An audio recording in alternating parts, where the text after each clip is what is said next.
Welcome back to CMMC Unlocked. I'm Roz, and today we're diving into the nuts and bolts of federal rulemaking, how it actually works, why agencies issue rules, and what all those stages mean for folks in defense and cybersecurity. Eric, Ruby, Paul. Let's get into it. So, at the core, agencies get their authority to issue regulations from Congress. Congress passes a law, and that law either gives broad authority or sometimes very specific marching orders to an agency. The agency can't go beyond what Congress allows, and it has to follow the Constitution, of course. Now, once an agency decides to start rulemaking, it's usually because Congress told them to, or maybe there's a new technology, a problem, or even a petition from the public. Sometimes it's a lawsuit or a presidential directive that gets things rolling. The public can actually see what's coming down the pike through the Unified Agenda, which agencies publish twice a year. That's where you'll see what rules are being considered, what's pending, and what's been completed. It's all about transparency and giving the public a heads up. Yeah, Roz, and I think a lot of people don't realise just how open this process is supposed to be. Agencies don't just cook up rules in a back room. There's this whole notice and comment process, right? They'll publish a Notice of Proposed Rulemaking, NPRM, in the Federal Register, and that's the official invitation for the public to weigh in. You can comment online, by mail, even at public hearings. And honestly, sometimes those comments really do shape the final rule. It's not just a box-ticking exercise. The agency has to consider the record, comments, data, expert opinions, when finalising the rule. And Roz, you mentioned oversight. Congress can review new rules, and courts can get involved if someone thinks a rule oversteps or wasn't done properly. So there's a lot of checks and balances built in. Yeah, and I love that you brought up the public comment bit, Eric. I mean, it's not just for show. Agencies sometimes even reopen comment periods if they get a flood of new info or realise they missed something. And look, if you're a defence contractor or a small business, this is your chance to flag issues before they become law. Plus, the President and OIRA, Office of Information and Regulatory Affairs, get a crack at reviewing significant rules, especially if there's a big economic impact or policy question. So it's not just the agency in a vacuum. There's a lot of eyes on these things. That's right, Ruby. And from a compliance perspective, it's critical to understand that the Administrative Procedure Act, the APA, sets the baseline for how this all works. Agencies have to publish proposed rules, allow for public comment, and then justify their decisions in the final rule. If they skip steps or don't respond to substantive comments, that's where you see legal challenges. And as Roz said, Congress can even nullify a rule under the Congressional Review Act, though that's pretty rare. But the point is, transparency and participation are baked into the process, and that's what gives these rules legitimacy and staying power. Let's use a real-world example. 32 CFR, Part 170, the CMMC Program Rule. This is a great case study in modern rulemaking. The Department of Defense started with a proposed rule, published it in the Federal Register, and then opened it up for public comment. They got feedback from contractors, industry groups, small businesses, and even foreign suppliers. The process was iterative. DoD had to balance speed with rigor, especially since the stakes are high for the defense industrial base. They had to analyze the impact on small businesses under the Regulatory Flexibility Act and estimate paperwork burdens under the Paperwork Reduction Act. And, of course, they had to justify everything to OIRA and ultimately Congress. Yeah, and the CMMC rule is a textbook example of how complex this can get. The DoD had to define who's covered, basically any contractor or subcontractor that processes, stores, or transmits federal contract information or controlled unclassified information. The rollout was phased with levels 1 through 3 certification requirements, and the requirements flow down to subcontractors at all tiers. The DoD also had to structure the rule so it could scale across the entire defense industrial base, from the biggest primes to the smallest suppliers. And as Roz mentioned, they had to show their work, cost analyses, impact statements, and responses to hundreds of public comments. It's a lot of moving parts. And Paul, I think it's worth pointing out that the DoD didn't just drop this on everyone overnight.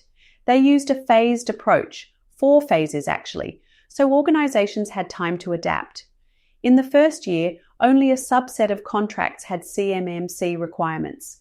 By year 4, it's basically all in, and they had to be really clear about scoping, what systems are in, what's out, how to handle cloud providers, external service providers, all that. It's not just a checkbox. There's a lot of nuance, and the rule had to reflect that. Yeah, and the iterative process is key. The DoD got a ton of feedback, some of it pretty pointed, from small businesses worried about costs, from primes about supply chain complexity, and from folks asking for clarity on definitions. They had to go back, revise, clarify, and sometimes even delay certain requirements. It's a balancing act between moving fast enough to address real threats and making sure you don't break the supply chain in the process. And, as we've seen, the final rule is a product of all that back and forth. Now, let's look ahead to the next big thing. The proposed DFARS rule at 48 CFR 204.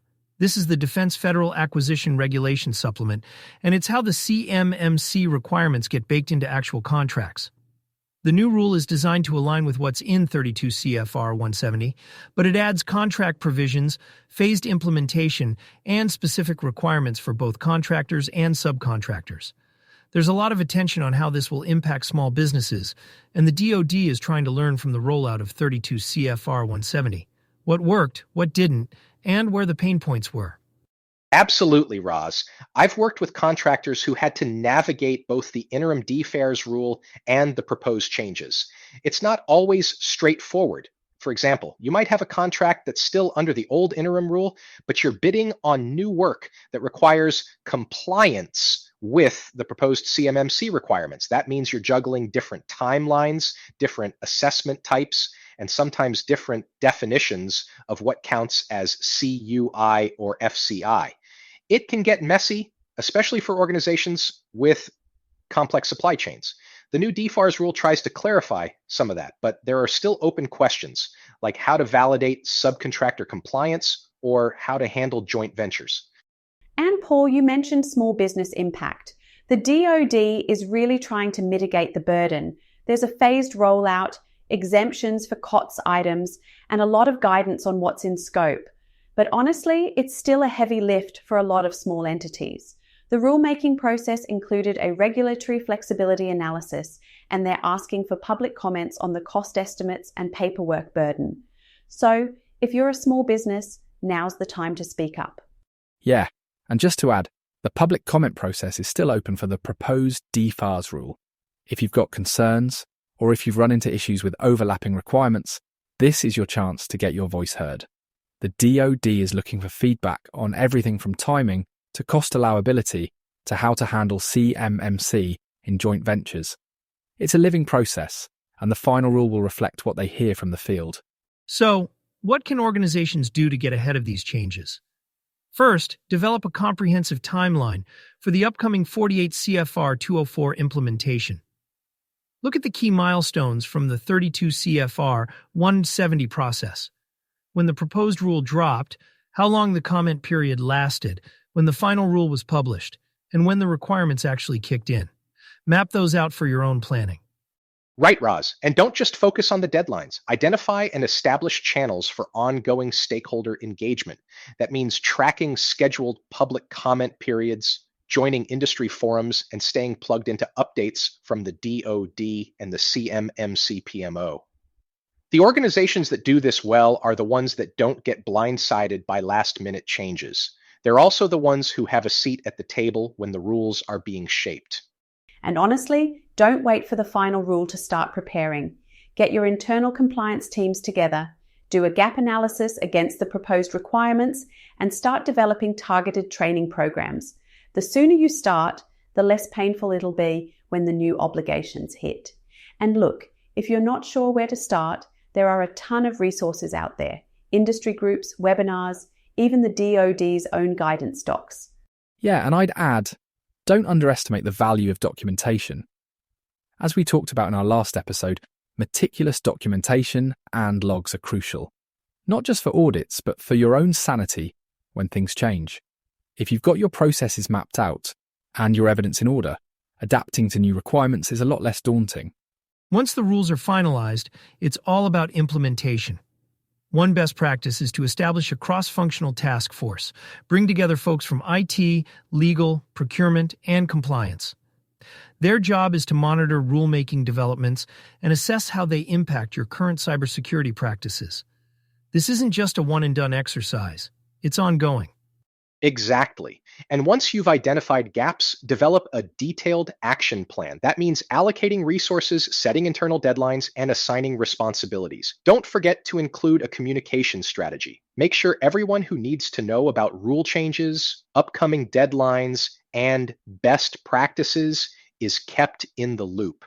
I've seen organizations trip up because the left hand didn't know what the right was doing. Clear, consistent communication is key. And look, don't be afraid to ask for help. There's no shame in reaching out to consultants, industry peers, or even the DoD help desk if you're stuck. The rules are complex, and nobody expects you to have all the answers on day one. What matters is that you're proactive and willing to adapt as things evolve. Yeah, and just to echo what Ruby said, keep your teams informed and engaged. Regular updates, training sessions, and open forums for questions can make a huge difference. The more you empower your people, the smoother the transition will be. Adapting to regulatory changes isn't a one-time event. It's a continuous process. Implement a system for real-time monitoring of updates and amendments in the 48 CFR 204 rulemaking process. That way, you're not caught off guard by new requirements or deadlines. And don't forget about training. Develop a comprehensive program tailored to different stakeholder groups: procurement officers, IT staff, legal advisors. Each group needs to understand how the changes affect their day-to-day work. The more targeted your training, the more effective your compliance efforts will be. And, honestly, set up a feedback loop with your contractors and industry partners. If you're running into challenges, chances are others are too. Sharing best practices and lessons learned can help everyone adapt more efficiently. Plus, it gives you a direct line to the folks who are actually living with these rules on the ground. Yeah, and don't underestimate the value of collaboration. The organisations that thrive are the ones that treat compliance as a team sport, not a solo act. Keep those lines of communication open, both internally and with your external partners. Finally, let's talk about technology. There are some real opportunities to make compliance more efficient. Invest in compliance management software that automates tracking of rulemaking milestones, documentation, and reporting requirements. That can save you a ton of time and reduce the risk of missing something important. Absolutely. Real-time monitoring tools are a game changer. They can alert your teams to regulatory updates and amendments as soon as they happen, so you can respond quickly and stay ahead of the curve. And don't forget about developing a centralized knowledge base, a training portal where all stakeholders can access the latest resources, guidance, and updates. That way, everyone's working from the same playbook. And look, if you're not already using automation for compliance, now's the time to start. It's not about replacing people, it's about freeing them up to focus on higher value work. The more you can automate the routine stuff, the more bandwidth you have for strategic thinking and problem solving. Yeah, and I'll just add, continuous learning is key.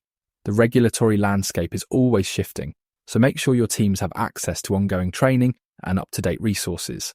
That's how you build resilience and stay compliant, no matter what comes next. Well, that's a wrap for today's episode. We've covered a lot, from the basics of federal rulemaking to the nitty-gritty of CMMC implementation and the upcoming DFARS changes. Thanks for joining us, and thanks to Eric, Ruby, and Paul for sharing your insights. We'll be back soon with more on CMMC and federal compliance. Until then, stay vigilant, stay informed, and keep those questions coming. Eric, Ruby, Paul, always a pleasure. Thanks, Roz. Always great to dig into the details with you all. See you next time. Cheers, everyone. Don't forget to check the show notes for links to resources, and we'll catch you in the next episode. Thanks, team. Stay secure and keep those compliance engines running.